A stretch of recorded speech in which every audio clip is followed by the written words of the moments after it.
Paano maglagay ng lock sa screen ng ating phone gamit ang door or pintuan?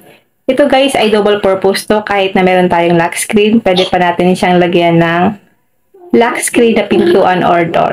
Katulad nito. Ganito lang po ang gagawin nyo guys sa mga gustong maglagay ng door lock sa kanilang mga phone. Punta lang tayo sa ating Play Store. Dito po sa may search engine, itype mo lang dyan ang Royal Door Lock Screen. Click natin ito.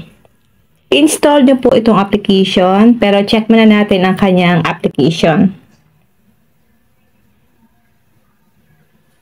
Meron po siyang 1 million downloads. So, ang ibig sabihin nito guys, maraming gumagamit nito. At meron din siyang 4.5 ratings. Mataas na po ito guys. At 16,000k reviews. Install po natin. Click open. Kapag na-install nyo na. Text lang natin ito guys. Then, ito na po ang kanyang dashboard. I-click po natin ang Enable Door Lock. Click Allow. Click Allow. Click OK.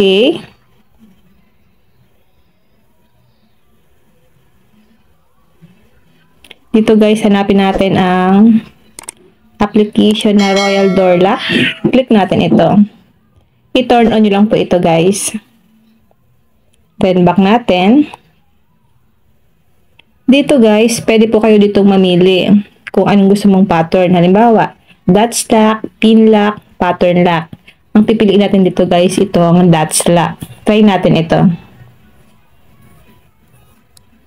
Ngayon, gawa lang tayo ng pattern. I-move mo lang siya guys.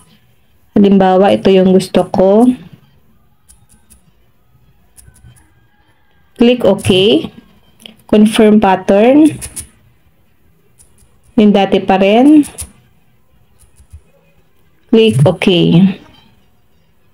Set security question and answer. Pwede nyo po siyang i-remind me later o kaya continue. Click natin ang continue.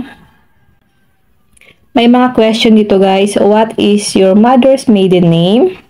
Click natin itong arrow down. Pwede kasi kayo dito guys mamili ng question.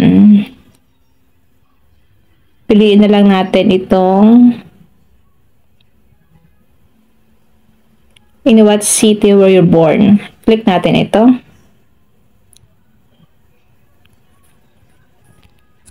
Lagay ko dito ay Naga City. Then, click done.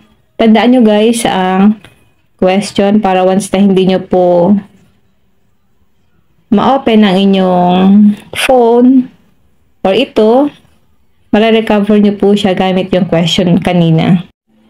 Ngayon guys, open natin ang ating phone.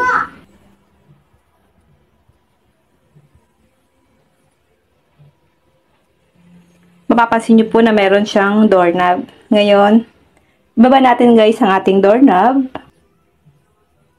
Then, i-draw po natin ang ating pattern.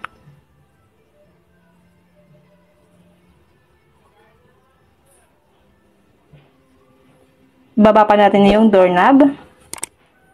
Ganyan guys, kaganda. Meron talaga siyang pintuan, di ba guys? Double purpose siya guys, kahit na meron tayong password, then meron pa tayong lock screen gamit po ang door or pintuan. Kapag mali po ang nailagay mo ditong pattern, ang lalabas dyan guys ay wrong redrawn pattern. Hindi po basta-basta ma-open ng ating phone once na mali yung pattern na nailagay natin dito sa ating screen. Ganun po kaganda gamitin itong unlock screen na door or pintuan sa ating phone. Kung may natutunan ka sa aking video, huwag mong kalimutan na i-follow ako sa aking Facebook page, Positive Mind, at sa aking YouTube channel, RK Willow, para lagi kang updated sa lahat ng tips at video tutorial na ina-upload ko. Mag-comment lang sa comment section kung may mga katanungan kayo. And now, thank you for watching. God bless you all.